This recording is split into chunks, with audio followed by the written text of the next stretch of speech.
रुकिए, video skip मत कीजिए, क्योंकि आज जो कहानी आप सुनने वाले हैं उसे सुनने के बाद शायद आज रात आप सोने से पहले एक काम जरूर करेंगे। कहते हैं हर 100 साल में सिर्फ एक इंसान को एक ऐसी डायरी मिलती है जो उसका भविष्य नहीं बताती, बल्कि उसका भविष्य बदल देती है। लेकिन उस डायरी की आखिरी चेतावनी सबसे डरावनी थी। अगर तुमने इस डायरी का राज किसी को बताया तो अगले ही दिन ये डायरी तुम्हारे हाथों से हमेशा के लिए गायब हो जाएगी। और सबसे हैरानी की बात, आज तक किसी ने उस डायरी का रहस्य दुनिया को नहीं बताया। तो आखिर उस डायरी में ऐसा क्या लिखा था? आइए कहानी शुरू करते हैं। एक ऐसा इंसान जिसे अपनी जिंदगी से नफरत थी। दिल्ली शहर, रात के लगभग 9:30 बजे थे। हल्की हल्की बारिश हो रही थी। सड़क पर लोग जल्दी जल्दी अपने घर लौट रहे थे। उसी भीड़ में एक 28 साल का लड़का धीरे धीरे चलता जा रहा था। उसका नाम था आरव। चेहरे पर थकान, आंखों में अधूरे सपने और दिल में सिर्फ एक सवाल, भगवान, आखिर मेरी जिंदगी इतनी मुश्किल क्यों है? 3 साल से नौकरी कर रहा था। सैलरी ठीक थी, लेकिन कभी पैसे बचते ही नहीं थे।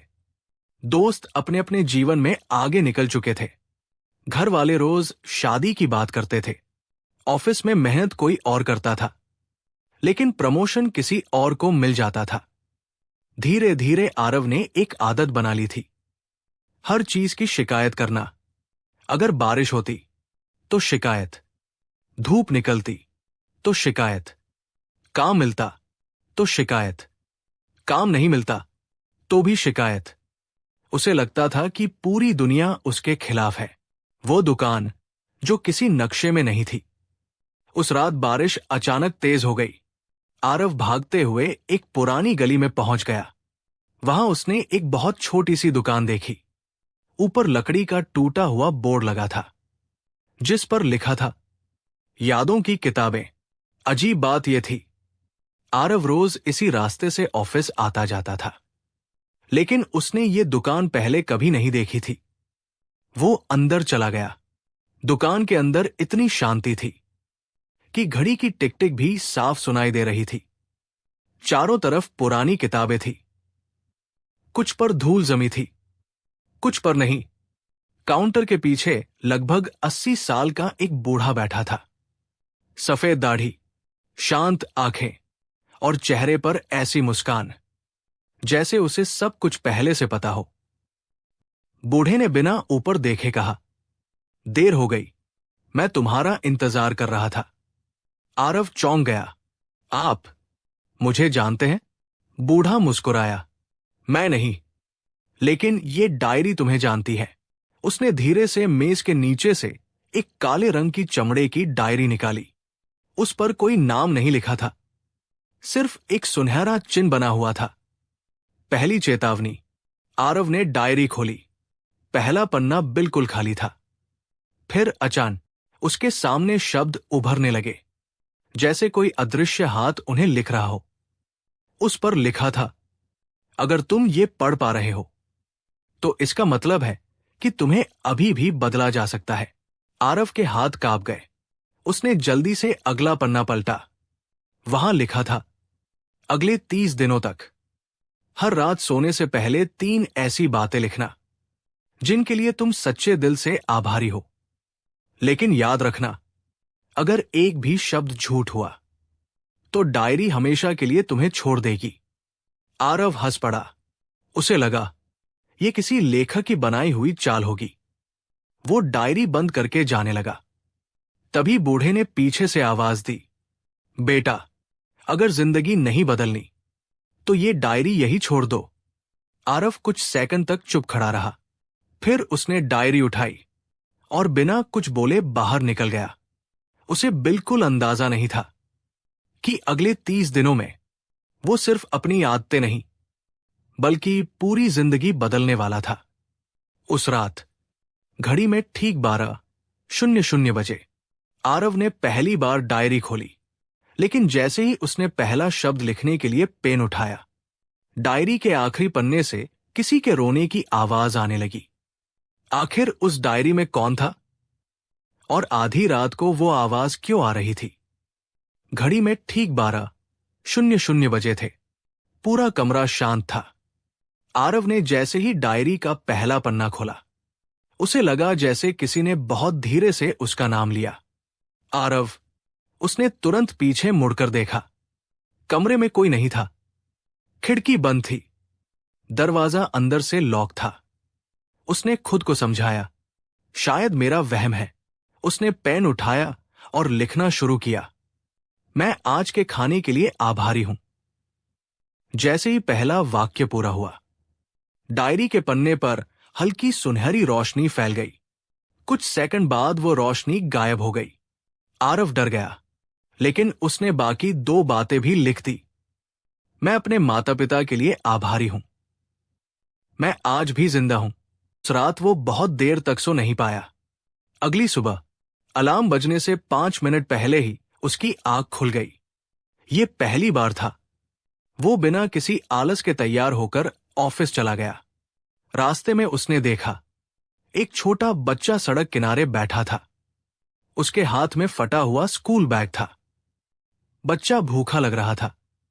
पहले वाला आरव शायद बिना देखे निकल जाता, लेकिन न जाने क्यों उसने पास की दुकान से खाना खरीदा और बच्चे को दे दिया।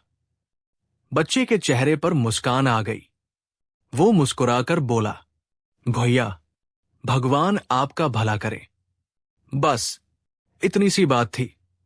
लेकिन कई महीनों बाद पहली बार आरव के चेहरे पर भी मुस्कान आई। ऑफिस में पहली हैरानी। ऑफिस पहुंचते ही उसका मैनेजर उसके पास आया। आरव, आज एक बहुत जरूरी क्लाइंट मीटिंग है। मैं चाहता हूं कि तुम इसे संभालो। आरव हैरान था। पहले कभी उसे ऐसा मौका नहीं मिला था। मीटिंग शुरू हुई। थोड़ी घबराहट थी, लेकिन उसने पूरी ईमानदारी से अपनी बात रखी। मीटिंग खत्म होने के बाद क्लाइंट ने हाथ मिलाते हुए कहा, तुम्हारे अंदर भरोसा है, उसे कभी मत खोना। यह सुनकर आरव को अजीब सी खुशी हुई। उसे लगा, क्या यह सब सच में सिर्फ एक संयोग है? डायरी का दूसरा संदेश। उस रात आरव ने फिर डायरी खोली। जैसे ही उसने 3 बातें लिखी, इस बार पन्ने पर एक नया वाक्य उभर आया। जो इंसान छोटी चीजों के लिए धन्यवाद देना सीख जाता है, उसे बड़ी खुशियां ढूंढनी नहीं पड़ती।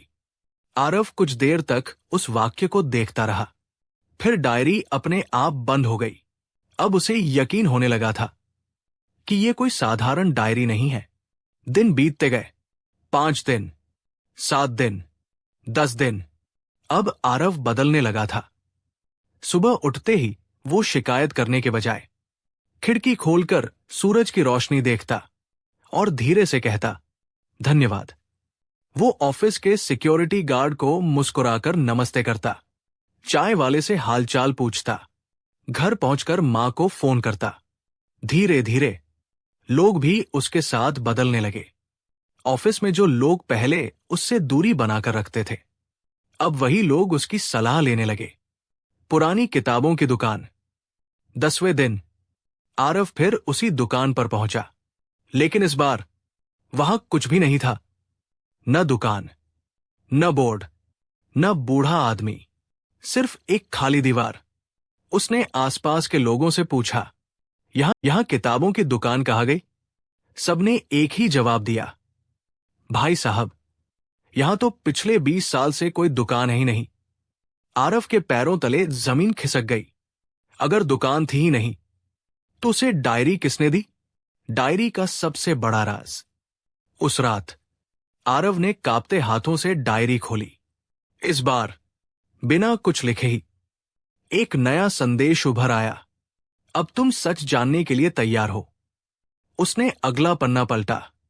वहां लिखा था, यह डायरी हर उस इंसान तक पहुंचती है जिसने उम्मीद लगभग खो दी हो, लेकिन इसे कोई इंसान नहीं देता। इसे तुम्हारे कर्म तुम्हारे हाथों तक पहुंचाते हैं। आरव की सांसें तेज हो गई। उसने अगला पन्ना पलटा। वहां सिर्फ एक सवाल लिखा था, अगर कल सुबह तुम्हारी आंखें नहीं खुली तो क्या आज तुम अपने जीवन के लिए आभारी हो? ये पढ़कर उसकी आंखों से आंसू निकल पड़े। उसे पहली बार एहसास हुआ कि वो जिन चीजों को अपनी कमी समझता था, किसी और का सबसे बड़ा सपना थी। उसने उसी रात अपने माता पिता को वीडियो कॉल किया। कई महीनों बाद उसने सिर्फ एक बात कही, मां, धन्यवाद। फोन के उस पार कुछ सेकंड तक कोई आवाज नहीं आई। फिर उसकी मां रोने लगी और बोली, बेटा, आज तू पहले जैसा लग रहा है। उस रात आरव ने जैसे ही डायरी बंद की, उसके अंदर से एक पुरानी तस्वीर नीचे गिर गई। तस्वीर में वही बूढ़ा दुकानदार खड़ा था, लेकिन उसके साथ खड़ा दूसरा आदमी बिल्कुल आरव जैसा दिख रहा था। तस्वीर के पीछे सिर्फ एक लाइन लिखी थी, हर कहानी खुद को दोहराती है। आखिर वो दूसरा आदमी कौन था? क्या उसका संबंध आरव से था? और 30वें दिन डायरी क्या करने वाली थी? इन सभी सवालों का जवाब मिलेगा। डायरी का आखिरी रहस्य। आरव पूरी रात सो नहीं पाया। उसके हाथ में वही तस्वीर थी जिसके पीछे लिखा था, हर कहानी खुद को दोहराती है। तस्वीर में बूढ़ा दुकानदार खड़ा था। उसके साथ एक दूसरा आदमी था जिसका चेहरा बिल्कुल आरव जैसा था। आरव के मन में हजारों सवाल घूम रहे थे। यह आदमी कौन है? क्या ये मेरा कोई रिश्तेदार है? और इस डायरी का मेरे साथ क्या रिश्ता है? अगली सुबह आरव जल्दी उठ गया। उसने डायरी खोली। आज 20वां दिन था। जैसे ही उसने पन्ना पलटा, एक नया संदेश दिखाई दिया। कुछ जवाब किताबों में नहीं, यादों में छिपे होते हैं। आरव को अचानक अपने बचपन की एक बात याद आई। जब वो छोटा था, उसके पिता हमेशा एक बात कहते थे, बेटा, इंसान के पास जितना है उसकी कीमत समझना सीखो, क्योंकि जो इंसान छोटी खुशियों को नहीं देखता, वो बड़ी खुशियां भी खो देता है। उस समय आरव को अपने पिता की बातें पुरानी सोच लगती थी, लेकिन आज उसे समझ आ रहा था कि वो कितनी बड़ी सीख थी। सच की तलाश। आरव ने उस तस्वीर को लेकर पुराने इलाकों में जाना शुरू किया। कई घंटों की तलाश के बाद उसे एक बुजुर्ग व्यक्ति मिला। उसने तस्वीर देखते ही कहा, ये आदमी, ये तो देवेंद्र जी है। आरव ने पूछा, आप उन्हें जानते हैं? बुजुर्ग ने कहा, हां, वो करीब 25 साल पहले लोगों की मदद किया करते थे। उनके पास भी ऐसी ही एक डायरी थी। आरव हैरान रह गया। उनके पास भी? बुजुर्ग ने सिर हिलाया। हां, लेकिन एक दिन उन्होंने वो डायरी किसी ऐसे इंसान को दे दी जिसे अपनी जिंदगी से सबसे ज्यादा शिकायत थी। आरव की धड़कन तेज हो गई। वो इंसान कौन था? बुजुर्ग कुछ देर शांत रहा, फिर बोला, उसका नाम था आरव के पिता। एक पुराना सच। आरव की आंखें नम हो गई। उसे विश्वास नहीं हो रहा था। उसके पिता, जिन्हें वो हमेशा साधारण समझता था, उन्होंने भी कभी यही सफर तय किया था। उस रात वो घर गया। उसने अपने पिता से पूछा, पापा, क्या आपको कभी ऐसी कोई डायरी मिली थी? कुछ पल के लिए कमरे में शांति छा गई। फिर उसके पिता मुस्कुराए। उन्होंने कहा, तो आखिर वो डायरी तुम तक पहुंच ही गई। आरव की आंखें खुली रह गई। आप जानते थे? पिता ने कहा, हां बेटा, लेकिन मैं चाहता था कि तुम इसे खुद समझो, क्योंकि कुछ बातें बताई नहीं जाती, महसूस करनी पड़ती है। डायरी का अंतिम दिन। अब 30वां दिन आ चुका था। आरव ने आखिरी बार डायरी खोली। पन्ने पर लिखा था, आज तुम्हें आखिरी 3 चीजें लिखनी है। आरव ने पेन उठाया। उसने लिखा, मैं अपने माता पिता के लिए आभारी हूं। मैं अपनी गलतियों के लिए आभारी हूं, क्योंकि उन्होंने मुझे सीख दी। और मैं इस जीवन के हर नए दिन के लिए आभारी हूं। जैसे ही उसने आखिरी शब्द लिखा, डायरी के सभी खाली पन्ने चमकने लगे। फिर एक आखिरी संदेश दिखाई दिया, तुमने जादू ढूंढा, लेकिन आखिर में समझ गई कि जादू डायरी में नहीं था, जादू तुम्हारी सोच में था। आरव की आंखों में आंसू थे, क्योंकि अब उसे समझ आ चुका था कि उसकी जिंदगी खराब नहीं थी, बस वो उसे गलत नजर से देख रहा था। डायरी का नया सफर। अगले दिन आरव उसी जगह गया जहां उसे पहली बार वो डायरी मिली थी, लेकिन वहां फिर वही पुरानी किताबों की दुकान थी। बूढ़ा दुकानदार वही बैठा था। आरव ने डायरी वापस करते हुए कहा, अब इसकी जरूरत किसी और को होगी। बूढ़ा मुस्कुराया और बोला, नहीं बेटा, अब ये तुम्हारी जिम्मेदारी है। आरव ने हैरानी से पूछा, मेरी? बूढ़े ने कहा, क्योंकि असली जादू वही इंसान आगे पहुंचा सकता है जिसने खुद उसे महसूस किया हो।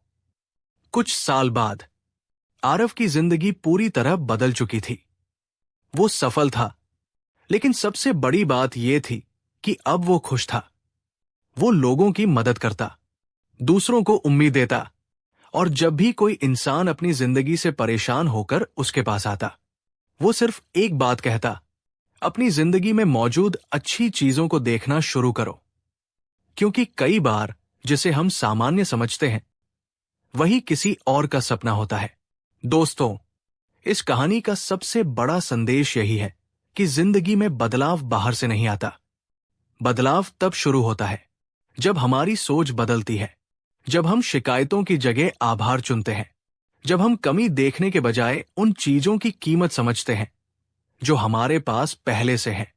अगर आपको ये कहानी पसंद आई हो तो वीडियो को लाइक करें, अपने दोस्तों और परिवार के साथ शेयर करें, और ऐसी ही दिल छू लेने वाली कहानियों के लिए हमारे चैनल को सब्सक्राइब जरूर करें।